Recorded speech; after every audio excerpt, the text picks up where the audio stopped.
এসব বিষয় নিয়ে বিস্তারিত জানাতে স্টুডিওতে যুক্ত হয়েছেন সহকর্মী আব্দুল্লাহ শাফি। যাচ্ছি তার কাছে। শাফি, শুরুতে যদি একটু বলেন, আমরা রিপোর্টে দেখছিলাম যে দায়িত্ব গ্রহণের পর প্রথম কর্মদিবসে কোথায় কোথায় গেলেন বা কি আসলে তার কর্মঘণ্টায় ছিল মহামান্য রাষ্ট্রপতির? ভারপ্রাপ্ত রাষ্ট্রপতি বলা যায়, অনেকেই বলেন যে হচ্ছে জাতির ভারপ্রাপ্ত অভিভাবক তিনি এখন, কারণ রাষ্ট্রপতিকে রাষ্ট্রের অভিভাবক বলা হয়, সেক্ষেত্রে ভারপ্রাপ্ত অভিভাবক। দেখুন, আমরা দেখছিলাম প্রতিবেদনটিতে যে সারাদিন তিনি কি কি কর্মকাণ্ড করেছেন। সাধারণত রাষ্ট্রপতি যিনি হন তিনি অরাজনৈতিক থাকেন, হ্যাঁ, সেক্ষেত্রে তিনি কিন্তু প্রথমেই যে জাতির সূর্য সন্তানদের প্রতি শ্রদ্ধা জানিয়েছেন, স্বাধীনতার কথা স্মরণ করেছেন, এবং এরপরে কিন্তু দলীয় যে রীতিনীতি বলা যায় যে হচ্ছে সেখানে শহীদ জিয়া এবং বেগম খালেদা জিয়ার সমাধি তিনি জিয়ারত করেছেন এবং দোয়া এবং মোনাজাত করেছেন। তো সেই ক্ষেত্রে বলা যায় যে এটা আসলে বাংলাদেশের একটা রীতিই বলা যায়, কারণ যিনি রাষ্ট্রপতি নিযুক্ত হন তিনি নির্দলীয়ই থাকেন বলা হয়, কিন্তু একটা দলের পক্ষ থেকে যান। সেই ক্ষেত্রে তার একটা দলের অনুগত হিসেবেই কিন্তু যে দলের যে সমস্ত রীতির আওয়াজ আছে, যে দলের ঊর্ধ্বতন যারা ছিল, আগে সিনিয়র যারা ছিল তাদের প্রতি সমাধিতে শ্রদ্ধা জানানো, এটা এর আগেও অন্যান্য যারা ছিলেন তারা সেই কাজটি করেছেন। সেই রীতির আওয়াজ মেনে তিনি আজকে প্রথম দিনটি মূলত পার করেছেন। আর এছাড়া দেখা যাচ্ছে যে আজকে তিনি দায়িত্ব গ্রহণ করেছেন। অন্যদিকে বঙ্গভবন ছেড়েছেন সাবেক রাষ্ট্রপতি মোহাম্মদ শাহাবুদ্দিন, তিনি গুলশানের বাসভবনে আশ্রয় নিয়েছেন। তবে সেই ক্ষেত্রে কি ভারপ্রাপ্ত যিনি রাষ্ট্রপতি এখন, তিনি কি আসলে বঙ্গভবনে উঠবেন? নিয়মমাফিক তাই আসলে এর আগেও যারা ছিলেন ভারপ্রাপ্ত হিসেবে যারা ছিলেন তারা বঙ্গভবনেই থাকতেন এবং সেখান থেকেই তার নিয়মিত কার্যক্রম পরিচালনা করতেন। আর এছাড়া দেখা যাচ্ছে 3 মাসের মধ্যেই তো রাষ্ট্রপতি নতুন করে সেপ্টেম্বরেই বলা হচ্ছে যে সেপ্টেম্বরের অধিবেশনে নতুন রাষ্ট্রপতি আমরা পেতে যাচ্ছি। সেই ক্ষেত্রে খুব বেশি দিন অপেক্ষা করতে হবে তেমনটিও না আসলে। তবে যেই প্রোটোকল আছে সেই প্রোটোকল অনুযায়ী সেখানেই আসলে তিনি অবস্থান করবেন। আর যে বিষয়গুলো হচ্ছে, যেহেতু তিনি বঙ্গভবন ছেড়ে দিয়েছেন সাবেক রাষ্ট্রপতি শাহাবুদ্দিন, এখন তিনি আসলে কি করবেন, কারণ গণমাধ্যমে তো অনেক খবরগুলোই আমরা দেখছি যে তিনি দেশের বাইরে চলে যেতে পারেন চিকিৎসার জন্য, যেহেতু তার অনেক বড় বড় অসুখ এবং সেই সমস্ত অসুস্থতা নিয়েই তিনি আসলে পদত্যাগটা করেছেন।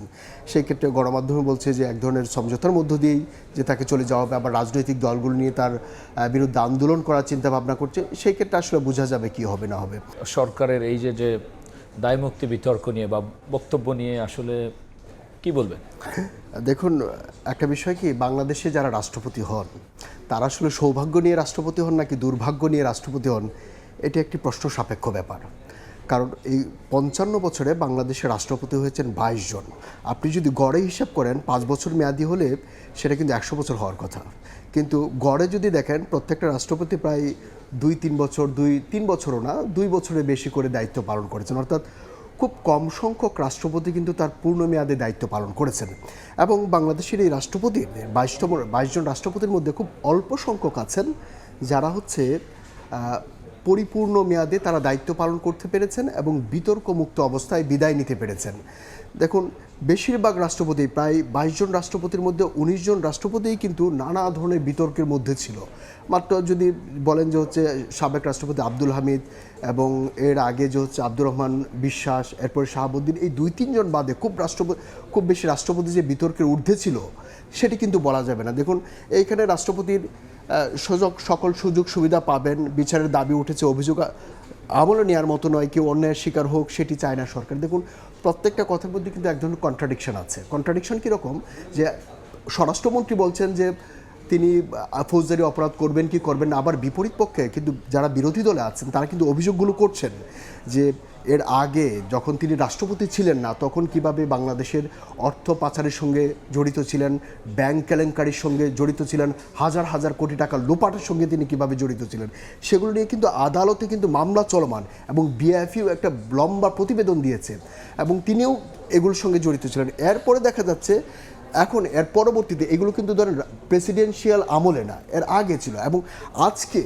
আজকে তার বিরুদ্ধে আন্তর্জাতিক অপরাধ ট্রাইব্যুনালে একটা মামলা দায়ের করা হয়েছে। আজাদ পার্টি এবং রাষ্ট্র সংলাপ আন্দোলন নামে দুটো দল, তারা হচ্ছে তাদের বিরুদ্ধে যে জুলাই আন্দোলনে তারা যে হচ্ছে সুপিরিয়র কমান্ড রেসপন্সিবিলিটি হিসাবে দায় এড়াতে পারেন না, তারা চাইলেই এখানে হস্তক্ষেপ করতে পারতেন, সেটি করেননি। এবং একই সঙ্গে সাবেক রাষ্ট্রপতি আব্দুল হামিদ সহ সাংবাদিক এবং সংস্কৃতি কর্মীর বিরুদ্ধেও কিন্তু এই মামলাটি দায়ের করেছে। অর্থাৎ দুটো মামলা কিন্তু ইতিমধ্যে, একটা ট্রাইব্যুনালে, এর আগে একটা বাংলাদেশের আর্থিক কেলেঙ্কারির জন্য তার বিরুদ্ধে একটা বড় মামলা আছে।